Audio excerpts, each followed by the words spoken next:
내게 말하기를 그러면 하나님이 어찌하여 허물하시느뇨 누가 그 뜻을 대적하느뇨 하리니 이 사람아 내가 누기에 감히 하나님을 희문하느뇨 지음을 받은 물건이 지은 자에게 어찌 나를 이같이 만들었느냐 말하겠느뇨 호기장이가 진흙 한 덩이로 하나는 귀히 쓸 것을 하나는 천히 쓸 그릇을 만드는 권이 없느냐 만일 하나님이 그 진노를 보이시고 그 능력을 알게 하고자 하사 멸하기로 준비된 진노의 그릇을 오래 참으심으로 관용하시고 또한 영광 받기로 예비하신 바 긍휼의 그릇에 대하여 그 영광의 부요함을 알게 하고자 하셨을지라도 무슨 말 하리요 이 그릇은 우리니 곧 유대인 중에서뿐 아니라 이방인 중에서도 부르신 자니라 호세야 그래도 이르기를 내가 내 백성 아닌 자를 내 백성이라 사랑치 아니한 자를 사랑한 자라 부르리라 너희는 내 백성이 아니라 한 그곳에서 저희가 살아계신 하나님의 아들이라 부름을 얻으리라 함과 같으니라 또한 이사야가 이스라엘에 관하여 외치되 이스라엘 뭇 자손의 수가 비록 바다의 모래 같을지라도 남은 자만 구원을 얻으리니 주께서 땅 위에서 그 말씀을 이루사 필하시고 끝내시리라 하셨느니라. 또한 이사야가 미리 말한 바 만일 만군의 주께서 우리에게 씨를 남겨두시지 아니하셨다면 우리가 소돔과 같이 되고 고모라와 같았으리로다 함과 같으니라. 예, 19절서부터 29절까지 우리가 살펴보고 왔습니다. 지난 시간에 우리가 공부한 내용이 기억이 나십니까? 이스라엘 그 백성들에게 열조에게 언약하신 것을 따라서 그 언약대로 이루셨다는 하나님의 섭리에 대해서 소개를 하다 했어요. 그런데 그 하나님의 섭리가 이제 열조에게 언약을 하셨을 때에 이 아브라함이라고 하는 이 아브라함과 그 다음에 이삭과 그 다음에 야곱이라고 하는 이걸 우리가 열조라고 이렇게 이야기를 하는데 이렇게 열조에게 했던 언약대로 지금 이스라엘 선민국가가 성취되어졌다는 거예요. 근데 이 근거를 뭐라고 하냐면 지금 아브라함은 열국의 아비가 되어진다고 이렇게 이야기가 되어졌기 때문에 이제 이 아브라함으로부터 이삭과 이스마엘이라고 하는 아들이 태어났고 그러나 하나님께서는 이 몸으로 낳은 이스마엘이 아니라 언약으로 말미암은 그 이삭이라야 아브라함의 씨라고 칭하겠다라고 했단 말이에요. 그뿐만 아니라 이삭에게는 야곱과 에서라고 하는 두 아들이 있었는데 하나님께서 에서는 미워하고 야곱은 사랑을 하셨다. 그런데 이것이 리브가라고 하는 야곱의 아내, 이삭의 아내 리브가의 배 안에 있었을 때 하나님께서 이미 그렇게 하셨단 말이에요. 그렇기 때문에 지금 이 하나님의 의로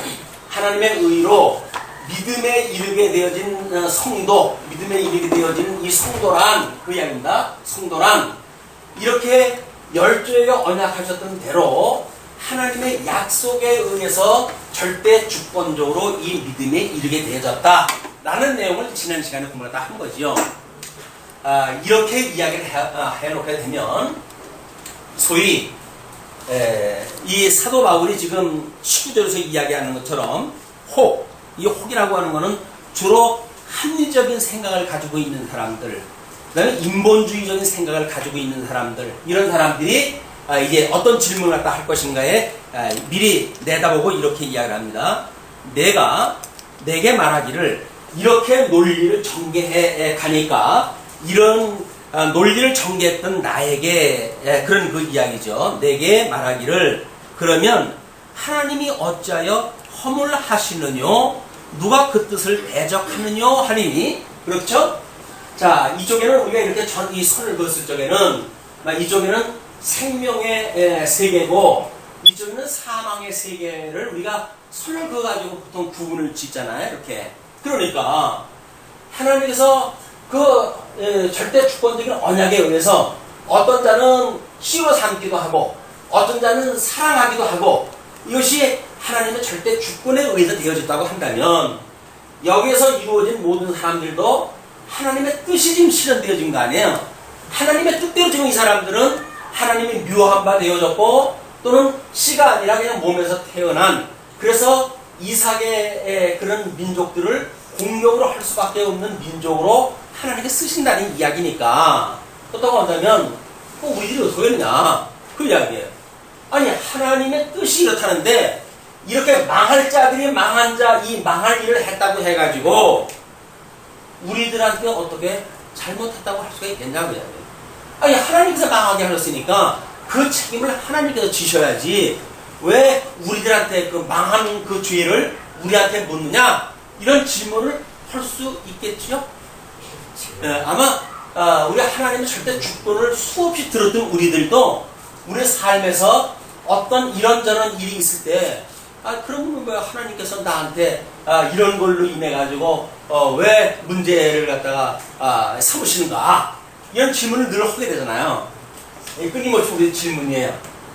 그래서 이제 사도 바울이 이러한 그 논리를 전개해 갔을 때 우리가 크게 어떤 오론에 이제 치우치는 게 있습니다. 뭐냐면 그것이 이렇게 언약대로 이루어졌다는 이야기는 하나님께서 예정하셨던 뜻이 지금 이루어졌다는 이야기거든요. 그래서 이 예정론을 잘못 믿는 사람들은 우리들이 이렇게 살거나 예정되어져 있으니까 하나님께서 우리들의 어떤 이 하나님의 의의가 미치지 않았던 간에 그것에 대하여 하나님께서 어찌 하시겠느냐 그 이야기예요. 하나님께서 미리 예정을 다 했기 때문에 우리들은 여기서 이렇게 살고 할 아무런 우리한테 어떤 자유도 없고 선택할 그런 고난도 없다. 이렇게 이야기를 한단 말이에요.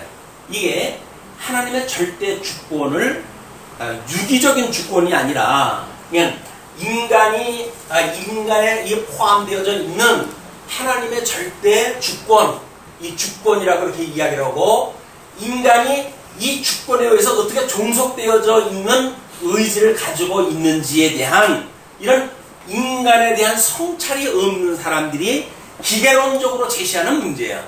기계론적으로 하나님께서 예정하신 대로 되어졌다고 한다면 그럼 우리는 이러고 저러고 살아야 될 그런 그 이유도 없네. 막 살아도 되겠네. 이렇게 이야기를 해요. 그거는 예정론을 아주 부정하려고 하는 자들이 도전하는 이야기예요. 또 예정론을 아주 신봉하는 사람들이 있어요. 그 사람들은 만약에 우리가 나는 예수를 그리스도로 믿었어 이렇게 이야기를 한다. 나는 예수를 그리스도로 믿어. 그러므로 우리가 예수를 그리스도로 믿음으로 그 나머지 모든 삶에 대하여 나한테는 일절 책임이 없어? 라고 묻는 사람들도 전부 예정론을 믿는 사람들이에요.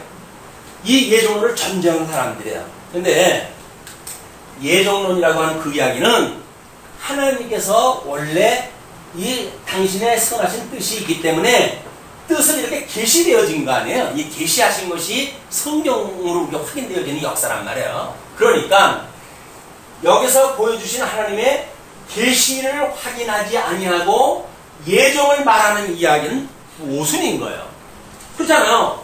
하나님께서는 이렇게 예정하신 것을 계시를 통해서 우리한테 보여주셨는데 우리는 이 계시되어진 것을 전혀 확인도 하지 아니하고 명제적으로 목사가 신학자가 예정하신 뜻이 이렇게 이루어지는 거다 라고 이야기하는 것을 전제를 해서 우리는 예정됐으니까 이렇게 살고 저렇게 살고도 아무런 우리한테 책임이 없어 라고 말하는 것이 이 예정론을 호도하는 사람들의 문제란 말이에요. 특히 우리 장로교회의 성도님들이 하나님이 예정을 하셨으니까 택한 백성이 어디 가겠어?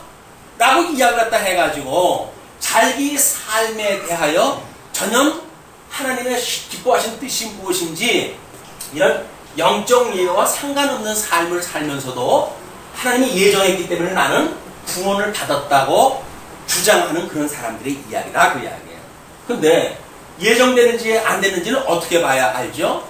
우리는 계시를 통해서 깨닫게 돼요. 그러면 이 이제 특별 계시인 성경을 통해서 이걸 깨닫게 되었어요. 성경을. 그러면 이 성경 계시를 통해 가지고 우리가 믿는 이 믿음이라고 하는 그 이야기는 현실적인 거예요. 그렇죠?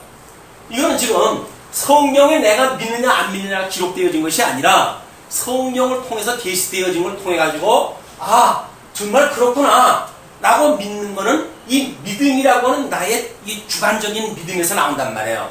물론 그 주관적인 믿음도 이 절대 주권을 가지고 계신 하나님께서 은혜로 주셨던 믿음이에요.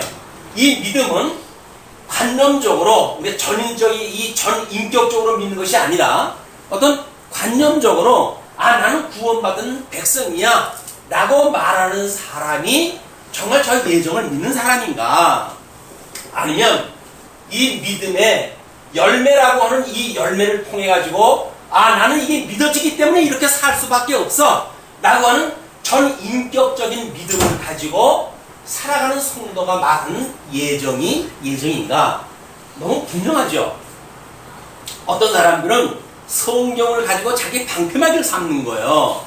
그러니까 성경의 계시를 통해 가지고 지금 하나님은 이러한 분입니다. 만사를 언약대로 이루시는 분입니다. 사랑하는 자와 예정하는 자를 하나님 기뻐하시는 뜻대로 가르시는 자입니다 라는 걸 믿게 되면 우리는 그 믿는 믿음으로 해서 예수 그리스도를 믿는 이 믿음이 우리로 하여금 기쁨과 즐거움과 감사로 이게 드러나는 거지.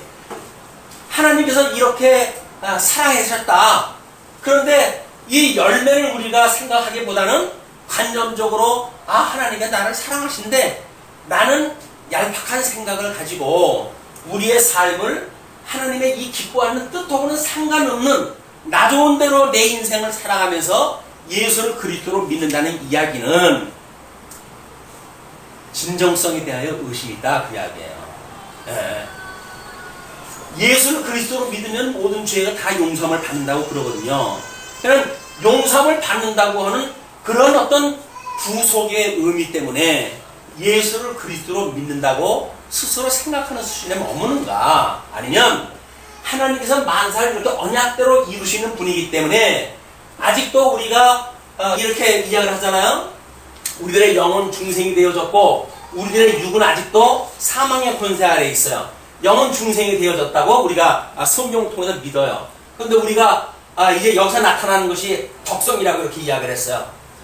하나님께서 우리에게 이 육체로 주어졌던 아직도 율법의 그런 이 법에 의해 가지고 사망의 법에 의해서 조정받을 수 없는 이런 약한 몸을 우리가 입고 사는데, 만약에 이 절대 주권자를 가지고 계신 하나님께서 우리 영을, 죽었던 영을 살려주신 하나님께서 아직도 우리의 이 육은 사단의 권세 아래에 있는 거니까 우리의 몸을, 우리 주기도문에 그렇게 나왔어요. 우리의 몸을 다만 이 악에서 구하여 주옵소서 라고 하는 기도를 우리가 하고 살아가는가 라는 이야기는 아직도 이 육이라고 하는 그거는 사단의 권세 아래에 있기 때문에 이 악에서 끊임없이 구원을 받고자 하는 그런 믿음을 가지고 살아가는가 하고는 별개 문제란 말이에요. 영이 중생되어졌다고 믿으면서 아직도 육은 왜 여기서 사는 게 행복하다고 말하는 사람들은 거짓말이다 그 이야기예요. 아니 여기가 우리가 이 가치가 있는 곳이라고 한다면 구원받은 것이 뭐가 기쁘고 즐거운 일이 뭐가 있어요. 그냥 여기서 살면 되지. 근데 영적으로 해가지고 구원을 받는 것이 가치라고 우리가 여겨졌어요. 그래서 이게 너무나 이게 대단한 일이에요. 여기서 구원받았다고 하는 것이 우리 인생에 있어서는 최대의 이것이 축복이에요. 근데 영적으로 구원받은 건 축복이고 이 육적으로 해가지고는 세상한 걸 누리는 것이 축복입니까? 모순 아니에요. 이것이 좋고 이것이 나쁜 거라고 한다면, 이것이 선이고 이것이 악이라고 한다면 끊임없이 선을 추구하는 것이 예수를 그리스도로 믿는 사람들의 방향성이지, 영은 구원을 받았다고 해가지고 기쁘다고 하면서 육은 세상의 꼴을 마음대로 누리고 내가 여기서 나의 주인 노릇을 하고 내가 이 세상에 어떤 왕 노릇을 하고 나의 어떤 세계를 구축하고 이렇게 살아가면서 이것이 이 어떤 구원받은 사람의 은혜라고 말하는 이야기는 왠지 좀 스스로가 꺼려지지 않습니까? 이쪽이 하나님께서 구원받은 내가 가고자 하는 본향의 집이라고 한다면 이건 벗어버려야 마땅한 것이지, 여기가 본향이에요. 끊임없이 우리는 이쪽을 가기를 꿈을 꿔요. 그런데도 불구하고 우리는 여기서 사는 게 그래도 좋다라고 말하는 이야기는 그 사람의 믿음이라고 하는 정체성, 어떤 그 진정성에 의심이 있다, 그 이야기예요. 그 의심이 있는 사람들이 뭐라냐면 여기서 이 열매가 별로 아름다운 열매가 맺지 않으면서 예정됐으므로 나는 이 열매에 대하여 그렇게 큰 영향을 받지 않는다고 말하는 스스로를 자위하는 사람들의 이야기예요.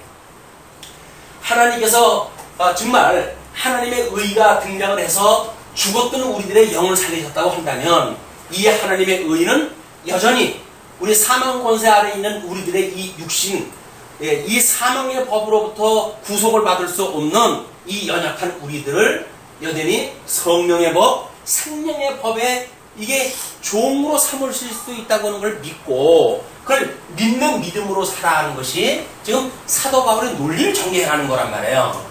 그런데 사도 바울의 어떤 부분적인 논리를 듣고 그렇다고 한다면 하나님이 다 예정한 대로 하는데 왜 우리에 대해서 이러고 저러고 하나님께서 심판하다 하느냐라고 말하는 자가 분명히 있을 거라는 거야. 왜냐면 사도 바울이 이 복음을 증거할 때 수많은 그 유대인들의 공격이 그거였었거든요.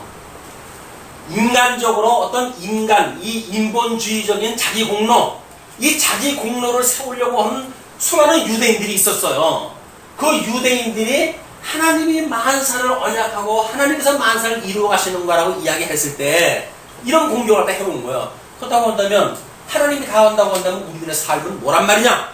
이렇게 이야기했다 해가지고 사도 바울을 끊임없이 공격을 갖다 했는데 어떤 자들은 그렇다고 한다면 이게 비아냥거리는 거죠. 그렇다고 한다면 그럼 뭐 우리가 막 살고 이렇게 하는 것에 대해서도 하나님께서 해가시는 일이니까 뭐 우리가 그럼 절대자 하나님이 해가시는데 그럼 우리 보고 어떡하라고 그런 이야기를 할 거 아니겠어요. 사도 바울이 이 아주 더러운 인간성을 갖다 너무나 귀에 들었기 때문에 지금 이런 질문, 가상적인 질문, 그런 너무나 많이 받아왔던 질문이에요. 그걸 지금 이야기하는 겁니다. 그러니까 지금 이제 20절에 이렇게 이야기를 하는 거예요. 이 사람아, 그 이 사람아라는 이야기는 뭐예요? 자기한테 이런 질문을, 가상적인 질문을 했던 사람이에요. 내가 네기에 감히 하나님을 힐문하느뇨. 지음을 받은 물건이 지은 자에게 어찌 나를 이같이 만들었느냐 말하겠느냐? 우리가 어떤 이론 부분을 확인을 할 때에는요, 너무 작은 부분을 들어가게 되면 잘 분별이 안 돼요. 작은 부분에 들어가게 되면 잘 분별이 안 돼요. 그렇게 했을 때 이거를 확대를 시키게 되면 그 의미가 분명하게 드러나거든요. 왜 우리가 성경 강론을 할 때 끊임없이 구약서부터 신약성경 전체를 가지고 이야기를 하는가? 부분 논리에 들어가게 되면 어떤 것이 옳은 건지 그런 건지 쉽게 구분이 안 가는 거예요. 그러니까 이거를 성경 전체의 계시로 해서 확장을 시켜놓게 되면 그러면 어디를 도망갈 게 없잖아요. 지금 하나님께서 언약대로 성취해가시는 이 섭리 가운데에 어떤 부분 논리를 설명한다고 한다면 자기 논리를 꿰맞추려고 하는 궤변이 있을 수 없단 말이에요. 그러니까 우리가 이게 확대하는 것이 상당히 지혜로운 방법입니다. 예를 들 적에도 마찬가지입니다. 누가 어떤 부분적인 공격을 갖다 해왔을 때 이거를 좀 더 넓은 어떤 배경을 가지고 그에게 제시를 갖다 한다면 상대방이 입을 다물지요. 그런데 상대방이 감론을 갖다 했어요. 근데 이쪽에서는 그걸 을박을 했어요. 그러면 감론 을박이라고는 부분적인 논리를 가지고는 진리가 구분이 안 되는 거예요. 이걸 넓혀놔야 돼. 그 사람이 말하는 어떤 감론이 얼마나 보잘것없는 이야기인지가 이 전체 계시 역사를 통해서 드러나잖아요. 너무나 아주 지역적이고 부분적인 그런 그 개인의 생각이 드러났을 때 우리는 네 생각이 뭐냐 도대체. 이 전체 생각에서 이걸 갖다 놓게 되면 말했던 사람이 대답이 필요 없는 거예요. 전체 역사를 갖다 이야기하게 되면 부분적인 걸 말했던 사람이 고개가 숙여져요. 왜? 이 절대적 하나님의 계시에 대해서 통째로 좀 제시가 되어지는 거 아니에요? 여기서 그래도 자기 논리를 주장하는 자가 있다고 한다면 간이 배 밖으로 나온 사람이에요. 아니면 이 사람아 라고 했던 것처럼 전혀 하나님의 이 의를 우정 거부하려고 하는 사람들이 일이거나 사도 바울이 이걸 지금 어떻게 확대를 시켜갑니까? 이건 지금 하나님 여호와께서 계시해 가시는 일이에요. 이 당신의 영광을 계시하시는 일이에요. 그러면 하나님께서 계시하셨 이후에서 여기서 지금 누굴 만드는 거예요? 인간을 하나님께서 이 창조물로 만드셨어요. 이거는 인간이라고 하는 건 하나님은 창조주고 인간은 피조물이에요. 피조물. 인간이 이성을 가지고 있기 때문에 뭔가를 자꾸 하나님같이 되려고 하는 불의를 가지고 있잖아요. 하나님같이 자꾸 높아지려고 그래요. 자기가 하나님 자를 꿰차려고 그래요. 이 인간의 불의를 가지고 있는 피조물이기 때문에 아담 이후에 모든 인생들이 그렇게 망가진 거 아닙니까? 그렇기 때문에 하나님께서 흙덩어리로 만들었다는 그런 자기의 정체성이 확인이 되어져야 거기서 비로소 무릎을 꿇게 된다 그 이야기예요. 우리 예수님이 오실 때 세례 요한이 복음을 증거하잖아요. 그렇게 유대인들이 세례를 받으려고 이제 몰려옵니다. 그랬더니 뭐라고 그럽니까? 누가 너희들의 지금 예수 그리스도가 오셔가지고 십자가 사건이 오게 되면 심판이 좀 임할 거 아닙니까? 임박한 진노를 너희한테 누가 피하라고 그러더냐? 그 이야기 제시가. 그러면서 하는 얘기가 뭡니까? 하나님은 길가의 돌덩어리를 가지고도 누구를 만드실 수 있다고요? 아브라함의 자손을 만드실 수 있는 분이란 말이에요. 이 창조주이시기 때문에. 그러나 지음을 받았던 인간의 어떤 예수를 대적하는 그 유대인들은 자기네 공로를 가지고 무엇인가 의에 이룬다고 생각하는 이런 자들이기 때문에 기고만장을 했던 거예요. 기고만장을 했어요. 하나님의 이 율법을 자기네들이 지키고 있었고 자기네들만큼 이 하나님에 대해서 아는 사람이 없고 그러니까 자기네들이 대단한 사람이라고 이 주장을 딱 하니까 요한이 하도 안 입고 오니까 하나님께서는 이 창조주 하나님께서는 세상을 만드신 하나님께서는 길가의 돌덩어리를 가지고도 아브라함의 자손을 만드실 수 있는 분이란 말이에요. 그렇게 비교가 돼야 지음을 받았다고 스스로 인정이 되어지게 되면 거기서 무릎을 꿇게 되죠. 자기가 지음을 받은 피조물이라고 하는 것이 이게 만들어지지 않으면 얼마나 잘난 척하는지 몰라요. 아마 부모하고 자식간도 마찬가지입니다. 부모하고 자식 간에 자식이 점점 머리가 커지게 되면 어떻게 돼요? 그러면 부모님 알기를 우습게 여기는 거예요. 왜? 자기가 이 새로운 정보가 들어가니까 새로운 정보를 가지고 있는 자신이 옛 정보를 가지고 있는 아버지나 어머니의 그 세계가 너무 뭐 별거 아닌 것 같아. 그러니까 업신여기 만들어지죠. 정말 그럴까요? 근데 그렇지 않은 거예요. 조금 그런 머리가 크기 전까지는 아이들의 그런 심리를 꿰뚫는 게 누굽니까? 부모들이에요. 그러니까 자기가 거짓말하는 사실에 대하여 고백도 안 하는데 부모님이 그 지적을 했다고 하게 되면 깜짝깜짝 놀라잖아요. 엄마 그걸 어떻게 알았어? 뭐 이렇게 실토를 갖다 해요. 엄마 그걸 어떻게 알았어? 그때 엄마가 하는 얘기가 뭡니까? 그걸 좀 오래 써먹기 위해서 쓰는 방법이 내가 너를 낳았단다. 내가 너를 낳았단다. 근데 내가 너를 낳았단다 하는 그거는 유년기 정도까지는 그게 이 약발이 맥혀요. 아, 엄마가 나를 낳았기 때문에 내가 낳은 짓을 갖다 해도 엄마가 다 알고 있구나 라는 걸 알게 되어지는데 거기서 점점 머리가 더 커지게 되면 그 다음에 그 꼼수라는 걸 알아요. 낳았다고 해서 아는 것이 아니라고 하는 걸 알아요. 그때 이제 맘먹기 시작을 하는 거예요. 그게 사춘기 때예요. 사춘기만 되면 엄마고 아빠가 없는 거예요. 완전히 들이받아요. 막 그냥 엉덩이에 뿌리 나가지고 막 들이받기 시작을 해요.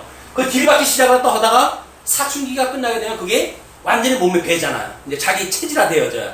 그때는 부모님하고 인격적으로 거쳐놓읍시다. 그렇게 이야기를 해요. 당신과 나하고 다를 바가 없지 않습니까? 왜 나한테 낳았다라고 하는 이유를 가지고 나한테 이렇게 압박을 가할 수가 있습니까? 우리 인격적으로 되게 아프다 이렇게 이야기했다 해요. 이것이 라고 만약에 손이나 한번 올려보세요. 왜 그러십니까? 딱! 막 그대로 들거든요. 이게 인간에서 이게 또 그런데 한자 보이지 않는 하나님에 대하여 기득권을 갖게 되어지게 되면 왜 이런 유대인들 같은 생각을 안 하겠어요? 사도 바울이 인간의 그 심리를 너무나 잘 아니까 피조물과 창조물이라고 하는 극대적인 비유를 가지고 이제 제시했다 합니다. 이 사람아, 내가 네기에 감히 하나님을 힘문하면요 지음을 받은 물건이 지은 자에게 어찌 나를 이같이 만들었느냐 말하겠느냐? 그러냐? 아니 여기서 에서가 아니 엄마 배 안에 있을 때서부터 나를 미워했다니 나를 왜 미워합니까? 이렇게 말할 수 있겠냐 그 이야기예요. 아니 인간적인 모습으로 보기엔 충분히 그러죠. 뭐 우리가 엄마는 나만 미워해 뭐 이렇게 이야기하잖아요. 나만 미워한다고 하는 그 이야기는 뭐야? 이 똑같이 왜 이 형제인데 왜 나만 미워하느냐 그 이야기 아니겠어요? 그러나 하나님께서 만약에 창조주가 되시다고 한다면 이거는 피조물이 왜 나를 이렇게 만들었습니까? 라고 힘을 수가 없다 그 이야기예요. 예를 듭니다. 호기장이가 진흙 한 덩이로 하나는 귀 쓸 그릇을 하나는 천이 쓸 그릇을 만드는 권이 없느냐? 이제 어떤 제조에 대한 예를 드는 거 아니에요? 창조라고 하는 제조에 대한 이야기니까 이 제조, 창조를 우리 일반 계시서도 보여주는 것이 제조하는 사람의 그 예 아니겠어요? 그냥 토기장이의 예를 들어가지고 토기장이가 만약에 하나는 귀 쓸 것을 만들었고 하나는 천이 쓸 그릇을 만들 수 있는 권한이 없겠느냐 그 이야기예요. 아니, 너무 당연하고 와닿지 않습니까?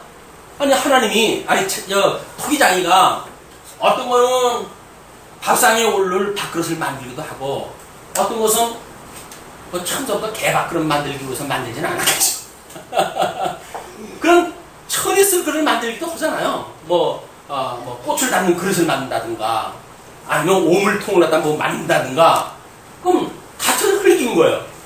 아니 같은 흙 안에서 그 흙을 가지고 어떤 거는 끄집어내가지고 공을 들여가지고 아주 귀한 그릇을 만들고 어떤 거는 뭐 이 뚝배기처럼 그냥 설렁설렁 만들어가지고 뚝배기를 만들었다 라고 하게 되면 귀에 쓸 것과 천이 쓸 것이 구분되어지는 거 아니에요. 그럼 옹기장도 그러는데 하나님께서 왜 이렇게 하실 수가 없냔 말이에요. 하실 수 있겠죠? 아니 하나님이 왜 못하겠어요? 하나님이 그거 하시는데. 자, 그런 그 예를 일반적인 예를 들게 되면 사람들이 이제 이 성경께나 안다고 하는 사람들이 반론을 제기할 것 같으니까 사도 바울이 이렇게 이야기를 진행을 시킵니다. 만일 하나님이 그 진노를 보이시고 그 능력을 알게 하고자 하사 멸하기로 준비된 진노의 그릇을 오래 참으심으로 관용하시고 우리가 처음에 그 유대파 이 성도들이 헬라파 성도들을 비난을 했을 때에 세 가지로 크게 대분이 되어졌는데 그 중 하나가 바로 이제 그 때를 하나님의 오래 참으심에 대하여 의심여기는 자들에 대해서 이야기했다 했어요. 그 이야기를 하면서 지금 이 로마서 쓸 때가 몇 년도라고 그랬죠? 주로 57년경이라고 그렇게 됐어요. 주보에 매주 나옵니다. 매주 나오기 때문에 우리는 매주 안 보죠. 아주 역설적이에요. 매주 나온다는 이야기는 로마서 끝날 때까지 참고하시기에 가장 좋은 겁니다 하여튼 매주 소개를 했다 해드리는데 매주 나오기 때문에 우리는 관심이 없어져요. 그래서 어저께는 제 주보를 만들다가 실수를 갖다 해가지고 예배 순서가 잘못 나왔어요. 보는 사람마다 물어봐요. 왜 주보가 이렇게 나왔습니까? 뭐 처음에 오는 사람들은 선착순으로 이렇게 이걸 물어보기 시작하더라고요. 그래서 이걸 어떻게 대답을 할까 그러다가 일부러 관심 가지라고 그랬어. 아니 주보에서 별로 관심들 없으신 줄 알았거든요. 근데 순서를 갖다 제가 실수를 갖다 하니까 이거 기회를 잡으신 것 같아. 이거 왜 이렇게 틀렸습니까? 이런 이야기를 하는 거예요. 근데 사실은 그걸 하다가 제가 다른 나가는 바람에 중도가 되어졌고 그 뒷면은 좀 오늘 프린트를 갖다 하는 바람에 다 진행이 안 되네. 고쳐야 될 부분인데 하나님께서 우리 인간을 섭리해 가실 때도 마찬가지인 것 같아요, 이게. 예. 하나님께서 어떤 거는 오자를 만들어가지고 뭔가를 쓰실 기회가 있겠죠. 그런 일들도. 그런데 지금 하나님께서 이 57년인데 예수님이 오신 뒤에 몇 년도에 예루살렘이 멸망된다고 그랬어요? 70년이에요. 그럼 몇 년 남았어야 되는 이야기예요? 13년, 14년 남은 거죠. 그죠? 이거 13년 정도만 지나면 10년 정도만 세월이 지나게 되면 이 예루살렘은 완전히 박살이 나가지고 온 유대 민족들이 사방팔방으로 흩어져야 되는 이 민족적인 비극의 시대가 13년밖에 안 남았어요. 근데 지금 유대인들은 지금 이런 걸 아는 거야, 모르는 거야? 모르는 거야. 왜? 지금까지 그냥 잘 살아왔는데 뭐 10년 후에 무슨 일이 있을 걸 그 사람들이 뭔 관심이 있어요. 별로 관심이 없는 거예요. 지금 그냥 먹고 배부르니까 그냥 산다 이렇게 생각을 하지 13년 후에 무슨 일이 일어날 거 그 사람들이 몰라요. 예수님은 그 예루살렘을 보고 우시기까지 했지만 그 사실에 대해서 다른 사람들은 관심이 없는 거예요. 왜? 지금 여전히 여기서 배부르게 먹고 잘 사는 이것이 인생이라고 생각이 드니까 신령한 이 하나님의 나라에 대하여 하나님의 의로 말미암는 믿음에 대하여 이 복에 대하여 관심이 없단 말이에요. 뭐 입에 들어가는 복이 이게 우선이지 이 입에 들어가는 거 아무것도 없는 이 복이 우선이라고 생각하는 사람이 누가 있겠어요. 그러나 하나님께서 이 믿음을 주시게 되면 이걸 버릴지라도 이 복을 추구하고 있는 것이 성도의 삶이라고요. 근데 우리는 이거는 땅은 당상이니까 이거나 여기서 잘 누리고 살자 라고 말하는데 그거는 믿음이라고 하는 이 진정성의 의심이다 그 이야기예요. 그분이 정말 믿어져서 그러는 건지 아니면 이 믿음이라고 하는 그거를 자기의 어떤 효용 가치가 있는 걸로 옷을 만들어 입고 그 옷에 갇혀가지고 사는 건 아닌지 그이가 하나님의 의로 말미암는 의인지 또는 인간의 불의로 말미암은 의인지 그걸 우리가 잘 분별할 필요가 있다 그 이야기입니다. 자 그렇게 했고 이제 한쪽 사람은 진노를 보이시고 능력을 알게 하시고 또는 멸하기로 준비된 그 진노의 그릇이라고 하는 한쪽 편이 있고 또 한쪽 편은 영광 받기로 예비하신 바 긍휼의 그릇에 대하여 이쪽은 긍휼의 그릇이에요. 이 긍휼의 그릇. 이쪽에 건 무슨 그릇이에요? 하나님의 진노의 그릇. 이게 하나님께서 나중에 하나님의 이 진노의 영광이 어떠한 걸 보여주시기 위해서 만들어 놓은 그릇이 있어요. 이 그릇이라고 하는 것은 이 같아요. 이거 진노의 그릇이에요. 이것도 진노의 그릇이고 이것도 그릇이에요. 그러니까 공통분모는 그릇이라고 하는 건 공통분모인데 그의 용도는 하나는 긍휼을 위한 거고 하나는 진노를 위한 거란 말이에요. 이 그릇이라고 하는 그거는 동일한 그런 어떤 이 공동적인 그런 그 주제가 되지만 거기에 설명하고자 하는 거는 전 반대 거 아닙니까? 이거를 지금 예를 드는 거예요. 그러면서 그 영광의 부유함을 알게 하고자 하셨을지라도 무슨 말을 하리요? 예수님이 오시고 이 복음이 증거될 때까지 이스라엘 백성들이 이 열조의 언약을 따라가지고 정말 선민국가를 지어갈 때 끊임없이 우상을 섬기고 하나님을 배반하고 이렇게 살았던 것이 선민국가의 삶이 아니었습니까? 그럼에도 불구하고 하나님께서 왜 이게 지금 다윗 때 통일왕국이 이루어졌으니까 1000년의 세월을 우리 하나님께서 오래 참으셨을까? 그 이야기예요. 왜 1000년이라고 하는 세월을 우리 하나님께서는 오래 참으셨을까? 인간이 뭔가 회개할 그런 그 가망성이 있어가지고 기다리셨을까? 그게 아니란 말이에요. 그게 아니라 지금 이 사도 바울의 논리에 의할 것 같으면 오래 참으심으로 관용하시는 걸 보여주신 거예요. 지금 내가 참을 만큼 참았다. 그래서 이들로 하여금 진노의 그릇에게 하나님의 진노를 퍼부었을 때 그 사람으로 하여금 핑계거리가 없게 만드시는 것이 하나님이 하시는 일이었던 거예요. 영광의 물론 이 긍휼의 그릇도 마찬가지죠. 오래 참으셨기 때문에 말기에 예수를 그리스도로 믿는 사람들이 만들어질 수 있는 거 아니겠어요? 돌아오는 사람들이 있었던 거 아니겠어요? 그렇기 때문에 이 긍휼의 그릇이나 진노의 그릇이나 오래 참으신다고 하는 하나님의 섭리는 하나님의 영광을 계시하시기 위한 목적이 있었던 거다. 그 이야기입니다. 자, 그러므로 이 그릇은 누구냐면 바로 우리니 곧 유대인 중에서뿐 아니라 이방인 중에서도 부으신 자니라. 이 그릇, 이제 긍휼이 구원의 반열에 있게 되어진 이 그릇이 누구에 대해서인지를 아느냐, 그 이야기가 이제 우리가 이거를 기울이 아주 나쁜 곳인데 이쪽을 한번 써야겠습니다. 자, 아담이라고 하는 이 인물에게 했던 건 우리가 실체적인 언약이라고 했잖아요.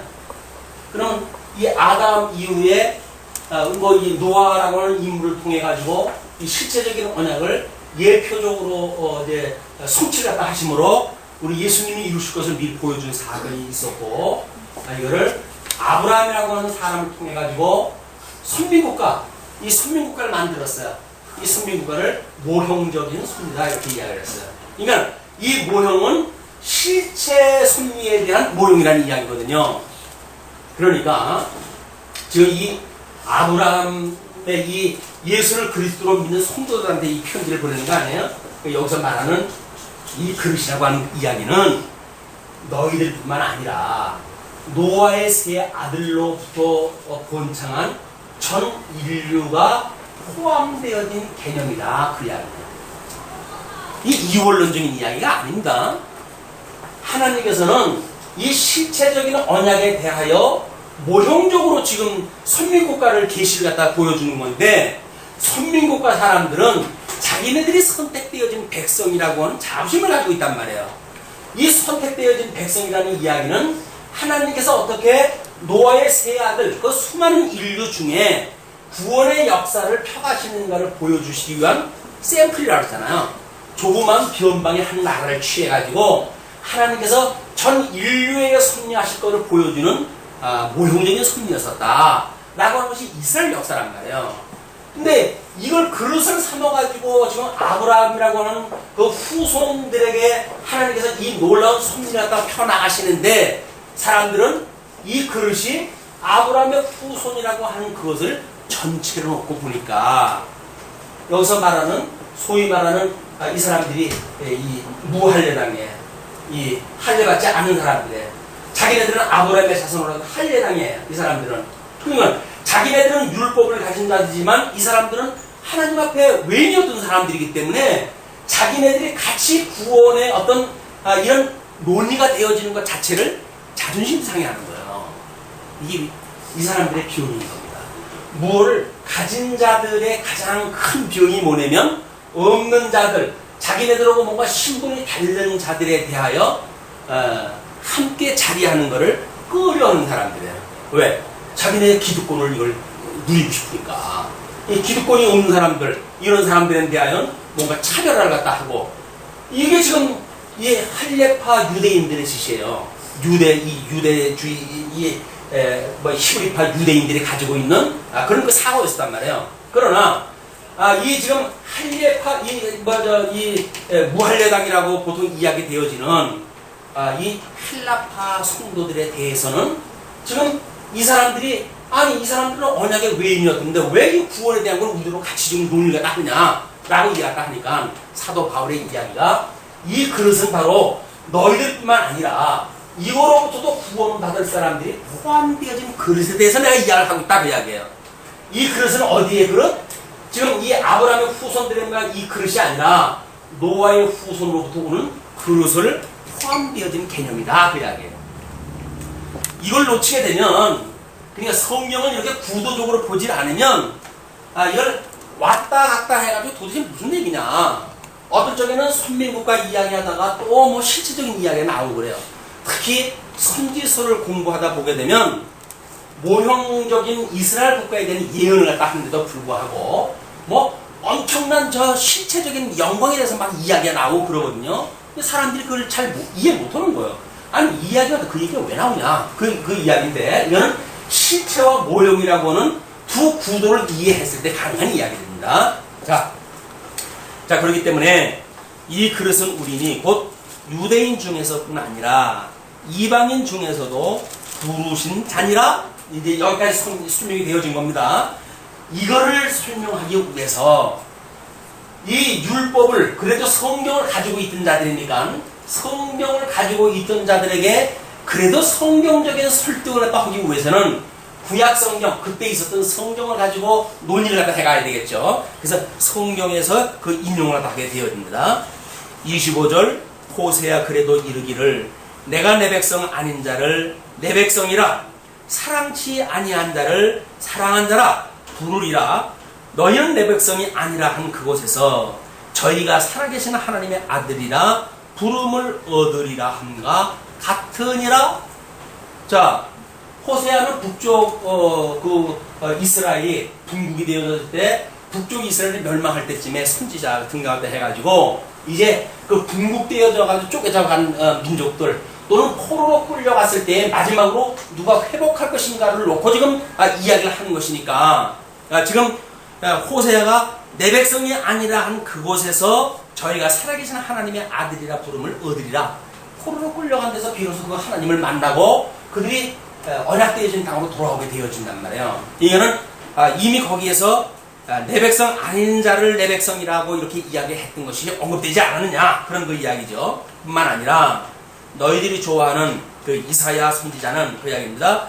또 이사야가 이스라엘에 관하여 외치되 이스라엘 뭇 자손의 수가 비록 바다의 모래 같을지라도 남은 자만 구원을 얻으리니.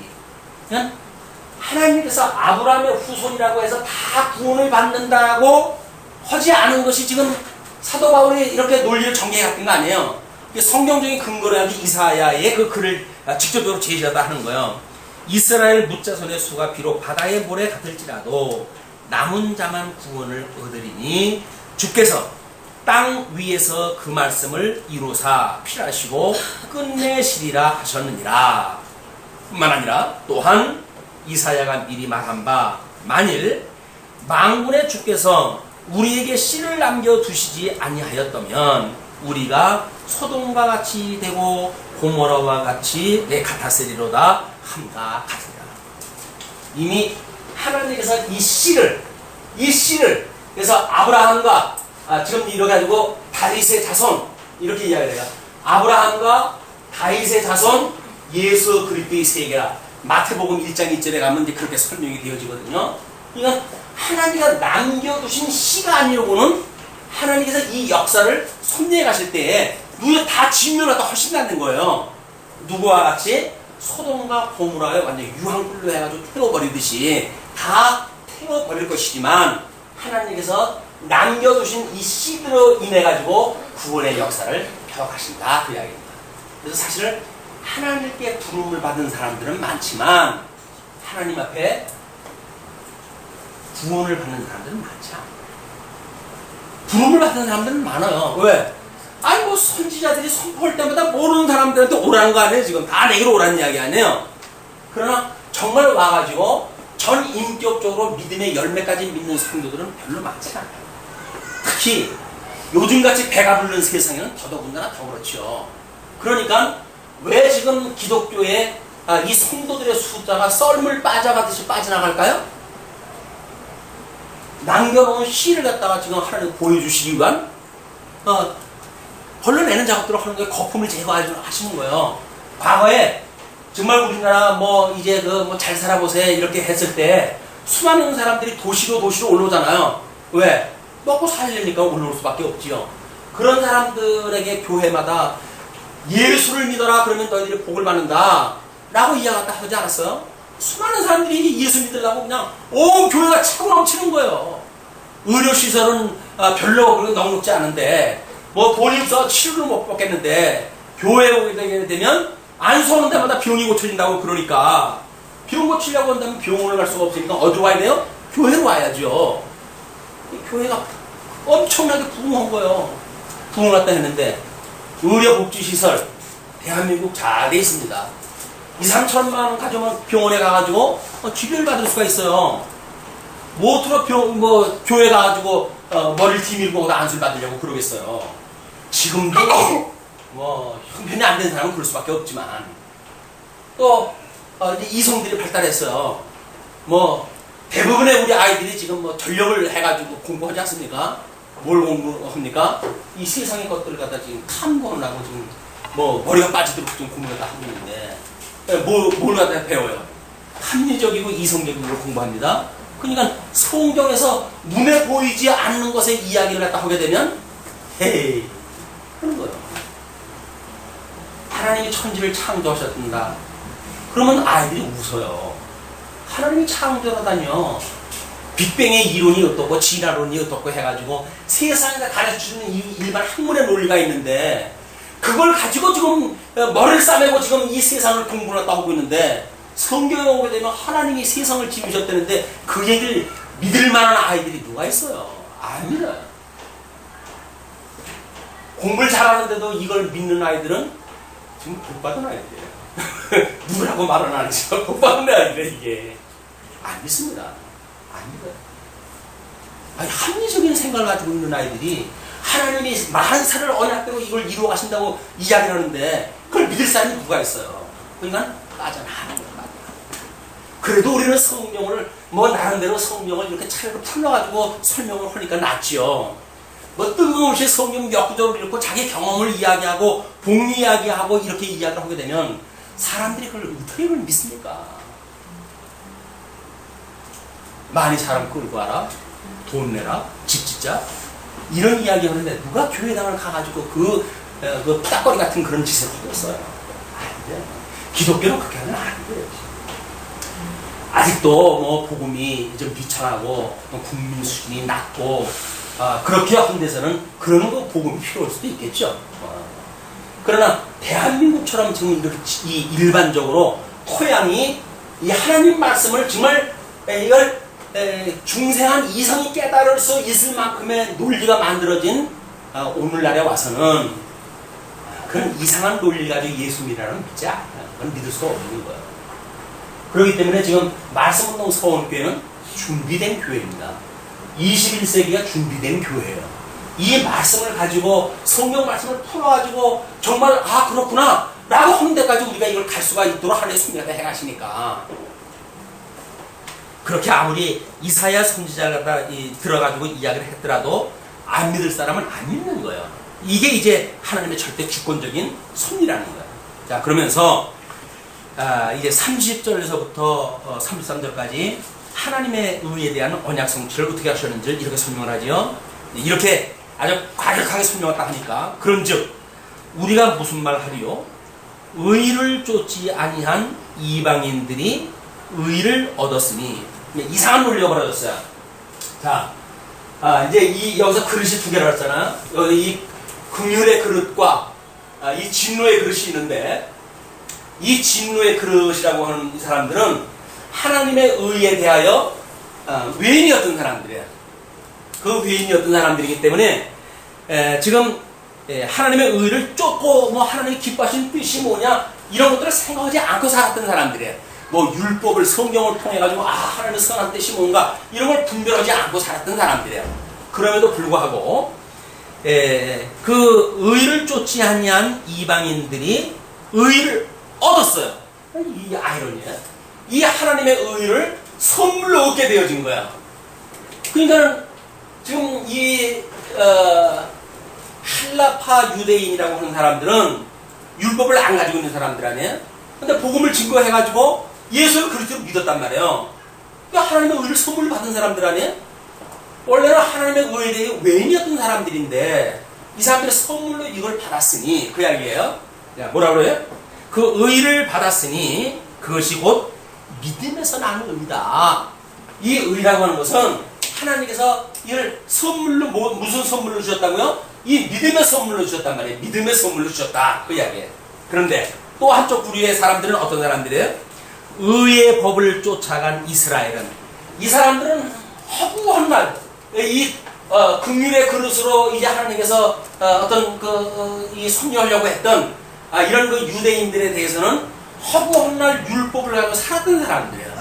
그 율법을 따라서 신앙생활을 하고 하나님을 경외하기 위해서 엄청난 그런 그 외국의 어떤 그런 핍박 속에서도 성전 제사를 지키려고 애를 썼고 성경을 간직하려고 애를 썼고 이 사람들은 요즘도 그런다죠. 다른 집에 갈 적에는 그 집에서 나오는 식사를 하지 않는답니다. 그러기 위해서 도시락을 싸간대요. 왜 그런지 아세요? 그 집에서 나오는 그 음식이 11조도 내지 않는 그런 걸 가지고 만약에 대접하는 음식이 나왔다고 한다면 11조를 내지 않은 대접에 자기가 응하게 되어지는 거 아니에요. 그런 실수를 막기 위해서 애당초 11조 내가지고 만들었던 자기 음식을 가지고 가가지고 그러고 음식을 먹는데요. 그 정도로 율법이라고 한다면 지금도 그 사람들은 도마도 둘이고 이 설거지 때도 두 개예요. 왜? 이 율법에 그 소를 같은 그 젖에다가 우유에다가 삶지 말라고 하는 그 율법이 있으니까 이쪽에는 소고기를 취급하는 설거지통하고 도마, 칼 이런 것이고 이쪽은 유제 제품으로다 이제 취급하는 그런 그 설거지통, 칼 이런 거예요. 그러니까 율법을 지키기 위해서는 그 정도로 만들어 쓰는 사람들이거든요. 주일날 어떤 사람이 안식일 날인데 벼랑간 좀 급히 와달라고 정갈이 왔대요. 무슨 일인가 하고 갔더니 우리 집 스위치 좀 올려달라고. 스위치 올려달라고. 아니 그 스위치를 당신이 올리면 되지 왜 나보고 올려달라고 그러냐. 율법에 그걸 하면 안 된다고. 대단한 분들 아니에요? 하나님의 말씀을 갖다 지키기 위해서 그 사람들은 모든 생애를 건 사람들이에요. 지금 그 사람들이 뭐라 그래요 지금? 예, 의의 법을 쫓아간 이스라엘은 법에 이르지 못하였습니다. 하나님의 이 의라고 하는 그거는요, 인간이 어떠한 노력을 갖다 해도 여기에 도달할 수가 없는 거예요. 그렇기 때문에 하나님께서 이 땅에 오신 거거든요. 우리들의 이 인간의 불의, 이 불의로 만나서 진노의 그릇으로 모든 사람들이 심판을 받을 수밖에 없기 때문에 하나님의 친히 의가 되셔가지고 이 땅에 오셔가지고 이 불의를 행하던 우리들의 인생들의 일부를 구원하다 해주신 것이 십자가 사건이란 말이에요. 예수 그리스도의 이 십자가의 사건을 믿지 않으면서 예정을 하셨다는 동, 뭐라 했다는 동, 뭐 이런 것들은 좀 쉬운 소리인 거예요. 쉬운 소리.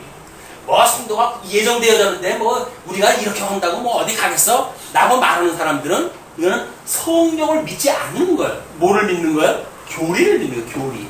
예정론이라고 하는 교리를 믿는 거지 이 성경을 통해 가지고 예정론이라고 하는 교리가 나왔잖아요. 그렇기 때문에 그런 강론을 듣고도 어떤 명제 한 가지만 믿게 된다든지 듣게 되어지면 매우 위험합니다.